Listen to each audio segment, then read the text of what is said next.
Sa 10 Pilipino ang nais mapanood ang live media coverage ng Maguindanao Massacre Trial. Ayon po yan sa Social Weather Stations o SWS.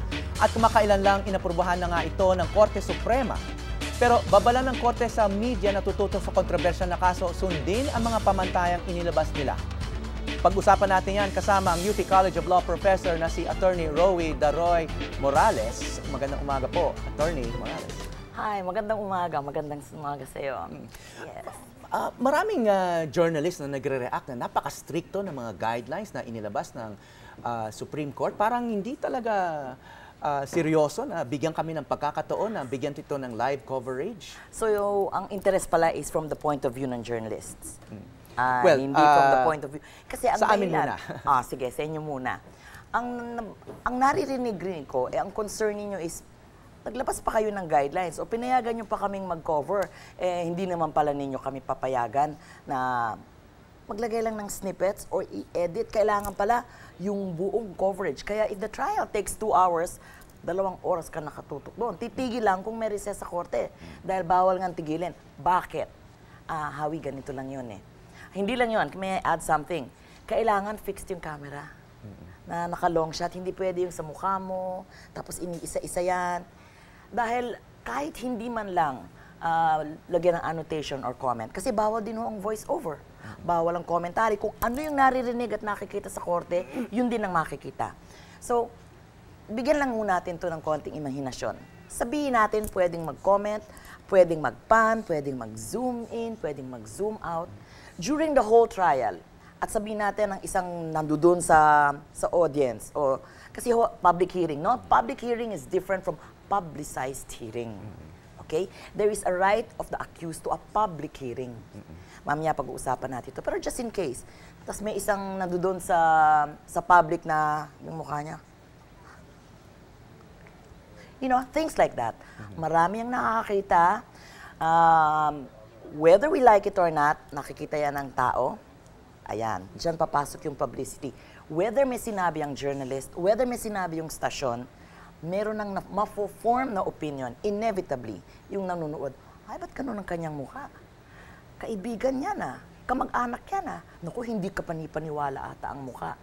So, what the court would like the public to see sana is what it itself can see during the trial. Kasi, alam siguro ng ating mga tao, alam niyo yan. Itong tayong nasa studio, nakikita nila kung ano yung nakatutok sa camera. Hindi nila nakikita yung yung ating mga kagandahang lalaki na siguro mukhang naniniwala o hindi sa akin. At malaking kinalaman yun. Kunaring isa dito yung mga... Ano ba yung batas tungkol dito sa live coverage? Karamihan ba ng trial, hindi talaga pwedeng i-cover na live? This all started, naalala nyo, nung... there was a petition in the Supreme Court way back in the 90s regarding the coverage ng trial ni Louie Bertran. Ito ba yung libel? Yung libel. Matagal na yun. Kalimutan na natin yun. Ang siguro, sinasabi ko lang na nag-umpisa doon, ang maaalala siguro ng mga tao, yung kay-ERAP, yung impeachment. Naalala ninyo na gusto sana, nagkaroon ng petition na i-cover ng live yung ERAP impeachment. I'm sorry, yung hindi impeachment. Dahil trial. Impeachment is a political trial. Hindi sa korte yun po, naalala nyo, nasa Senado. Yung trial sa Sandigan Bayan. So that is a court. There is a difference between a court where there is a judicial decision at saka yung impeachment where there was it's a political... So yung impeachment sa Senado yung trial? Yun, pwede yun. Yung plunder sa Sandigan Bayan? Okay. Yung sa Sandigan Bayan, hindi pwede. Bakit daw? There is the right of the accused. The right of the accused, number one, to his evidence. Kasi an accused is always presumed innocent. So, second, yung pinakita na nga natin na pag nag-zoom in tayo at nakita yung mga mukha, there will be opinions formed in the minds of the public. Hindi lang ng public, ng mga huwes, ng mga justices na nandoon. But they are all, we presume, they are all very impartial. Hindi sila maapektuhan. Talaga, ando doon na yan sa back of our minds eh. Alam natin yan bilang mga tagapag-aral ng komunikasyon. Yung epekto ng komunikasyon at saka yung mga signals na yon, mga symbols na yon sa ating paggawa ng desisyon. So, as much as possible, they were trying to protect the accused. But there is a question. yung right of the accused versus the right to know. Yung right to public information, yung right of the public to know, right of the or freedom of the press. So yung default ay Okay. bawal ang live coverage sa mga trial. So kung gustong i-cover For yan that ng media, reason. kailangan may special permit ng court. Prior to this issuance, pwedeng i-cover ng media under certain circumstances. Number one, bago yung trial. Sa labas. Ibig sabihin, hindi pa puno ng mga tao, wala pa dun yung trial, pwede nilang kuna ng litrato yung korte, yung courtroom, na wala pang nangyayari. Or pagkatapos ng trial, naglabasa na, okay? It's just before, hindi pwedeng humingi ng opinion. Ano ang nangyari ng trial? Ano sa palagay ninyo? Doon sa abogado, sa kung kani-kanino. Narinig na natin to, sub judice ang tinatawag. Yung hindi dapat pag-usapan ang isang kaso habang siya ay nililitis. No? And itong sub judice na to, ay, naging malaking issue yan. Naalala nyo, concern pa nga kami sa UP College of Law. Itong sub judice ito ay para hindi daw maapektuhan ang opinion ng mga tagapagdesisyon at hindi magkaroon ng trial by publicity.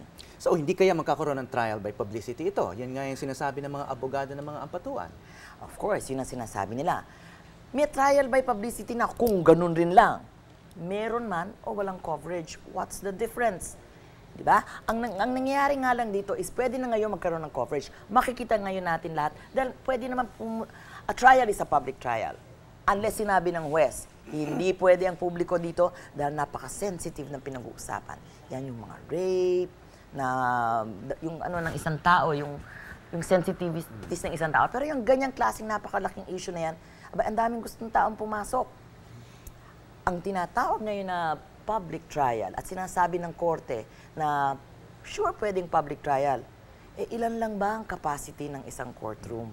At ilan lang ba ang pwedeng pumasok? Versus sa kadamihan ng mga tao na gustong makakita.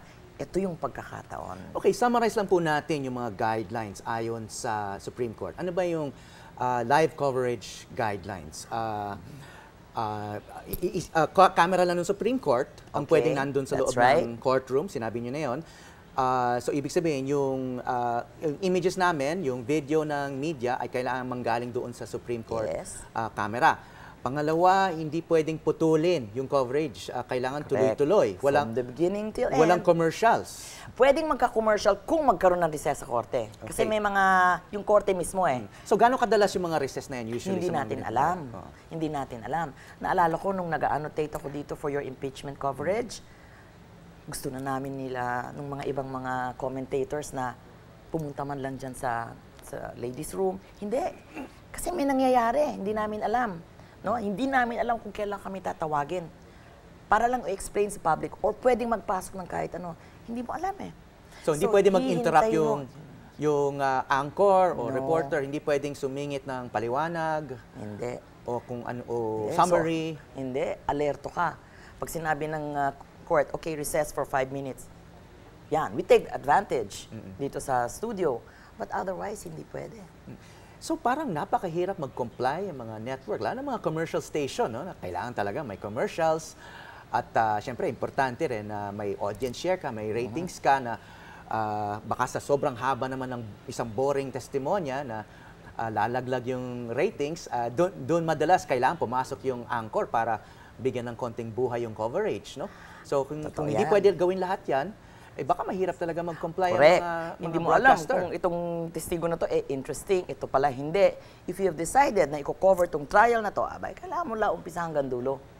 Hindi pwede, ay, corny pala to. Huwag na lang, putulin na natin, doon na lang tayo sa susunod. Hindi pwede yon. So, if you have decided, totoo yung sinabi mo. Second, ang isa pang reklamo ng ibang mga broadcast stations, lalo ng mga maliliit, yung airtime nila, ang mahal-mahal ng airtime. Ang mga airtime, of course, alam natin that is underwritten by advertisers. Paano mga maliliit na stasyon? Mapipilitan sila to go on air na umpisa na nila. 2 oras pala yung trial na yan. 2 oras sila on the air. Compared to yung, sige, ilang minuto lang, di ba? Pag pinutol-putol natin. Ang ina-avoid ng Supreme Court is yung editorializing. Ang magde-decide pala ng ipapakita lang sa isang trial, yung mga magde-decide ng editorial content. sa studio, yung producer, alam natin yon. Ano ang iiral sa desisyon na yon? Uy, mas magandang mukha yan. Mas maganda yung nakita mo, humikab, nakakaantok yata. Whatever goes on in the mind. Kahit walang sinasabi ang commentator or announcer, may na yun eh. Yung judge, sabihin natin, pinakita, biglang at that moment, biglang, alright? That can be already misconstrued even if it doesn't mean anything. Who makes those decisions? Hindi sa sinasabi ng korte na we don't trust you. They just want to make sure na ang makita ng tao yung nakikita nila at walang mag-i-influence ng desisyon. Ibig sabihin, kasi kung tutukan halimbawa ng isang camera, yung isang abogadong parang natutulog na, parang editorial decision yun, tutukan siya ng camera, di ba? Or isang abogado naman na napakalakas ng dating. May huli akong tanong po. Kasi yung iba, sinasabi nila, baka mahirap nga mag-comply yung mga broadcaster, kaya baka i-live stream na lang sa internet, no? Kasi wala naman sinabi yung guidelines tungkol sa internet. Kung ila-live stream yung hearing sa internet, so may video yung internet, pwede magkaroon ng forum yon, yung in real time magko-comment. Labag ba yun sa mga guidelines? Ibig mo sabihin, habang pinapakita yung mga video, may audio, tapos maybe on the side. May parang Facebook Connect o may group chat. At the same time. At simultaneous. Wala naman sinasabing hindi pwede. Alright? Ingat lang sa mga nanggagaling sa mga journalists na mga statements that will provoke some questions. Mga kaibigan, nakita nyo ba yun? Pero yung mga ordinaryong tao, pwede on their own. Pwede magbigay ng partisan opinions. Yung mga journalist lang, yung mga kilalang journalist, kailangan umiwas lang sa... On their own. On their own. But make sure na lang, para hindi tayo, we don't get into trouble. Pagkatapos after the whole thing, i-clarify yung ibig sabihin ng mga tao. Okay? Because these are all people who don't also understand the law at kung ano nangyayari. Sarili nilang interpretasyon yon. At nababasa ng mga ibang tao, you know how these things are. Because what we want is fairness for everyone. Okay. Thank Sige, you. abangan na lang natin ang desisyon ng mga networks tungkol sa coverage. Maraming salamat, Attorney Daroy Thank you so very Morales. much. Thank you so much.